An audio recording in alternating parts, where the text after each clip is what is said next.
ఆంధ్ర తెలంగాణలో తక్కువ ఫీజులతో high quality results ఇస్తున్న ఏకైక సంస్థ తిరుమల్ ఐఏఎస్ ఇన్స్టిట్యూట్.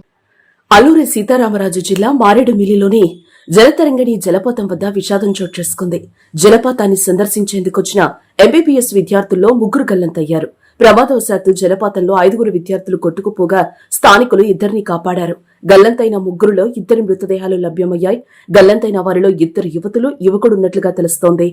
గల్లంతైన 3లో అమృత, సౌమ్య మృతదేహాలు లభ్యమయ్యాయి. మొత్తం 14 మంది వైద్య విద్యార్థులు ఏలూరు నుంచి విహారయాత్రకు వచ్చినట్లుగా స్థానికులు చెప్తున్నారు. ఇక మన్యంలో మామూలు రోజుల్లో వయ్యారంగా ఎంతో అందంగా ప్రవహించే కొండవాగులు వర్షాలు కురిస్తే మాత్రం కాలనాగులుగా మారుతూ ఉంటాయి. గత 2 నెలలుగా మారేడుమిల్లి ప్రాంతంలో విస్తృతంగా వర్షాలు కురుస్తున్న నేపథ్యంలో వాగులు పొంగి ప్రవహిస్తున్నాయి. దీంతో కొద్ది రోజుల ముందు వరకు జలపాతాల సందర్శనపై ఆంక్షలు విధించారు. ఇటీవల వర్షాల తీవ్రత తగ్గడంతో సందర్శనకు అనుమతించారు. దీంతో పర్యాటకుల రాక క్రమంగా మొదలైంది.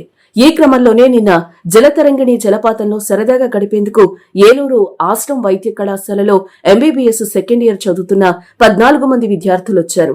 భారీ వర్షం పట్టడంతో ఒక్కసారిగా జలపాతం ప్రవాహం ఉధృతి పెరిగి 5 నీటిలో కొట్టుకుపోయారు. వీరిలో 2 అక్కడే ఉన్న తోటి పర్యాటకులు రక్షించారు. మిగిలిన 3 విద్యార్థులు గల్లంతవడంతో విహారయాత్ర విషాదకరంగా మారింది. భారీ వర్షంతో ఒక్కసారిగా వాగు పొంగడమే ఈ ఘటనకు కారణంగా తెలుస్తోంది. వర్షాలు కురిస్తే మారేడుమిల్లిలోని పాములేరు, సోకులేరు వాగులతో పాటు జలపాతాలు, కొండవాగులు ప్రమాదకరంగా మారుతూ ఉంటాయి. గతంలోనూ అనేక మంది పర్యాటకులు మృత్యువాత పడిన ఘటనలు ఉన్నాయి. మారేడుమిల్లి మండలంలోని జలతరంగిణి జలపాతంలో గల్లంతైన వైద్య విద్యార్థుల్లో సురక్షితంగా బయటపడిన రంపచోడవరం ప్రాంతీయ ఆసుపత్రిలో చికిత్స పొందుతున్న హరిణిప్రియ, గాయత్రి పుష్పలను ఎమ్మెల్యే మిర్యాల శిరీషాదేవి పరామర్శించారు. వీరిలో హరిప్రియ పరిస్థితి విషమంగా ఉండటంతో రాజమహేంద్రవరం ఆసుపత్రికి తరలించారు. ప్రకృతి అందాలను తిలకించడానికి వచ్చిన వైద్య విద్యార్థులు గల్లంతవటం విచారకరమని ఎమ్మెల్యే అన్నారు.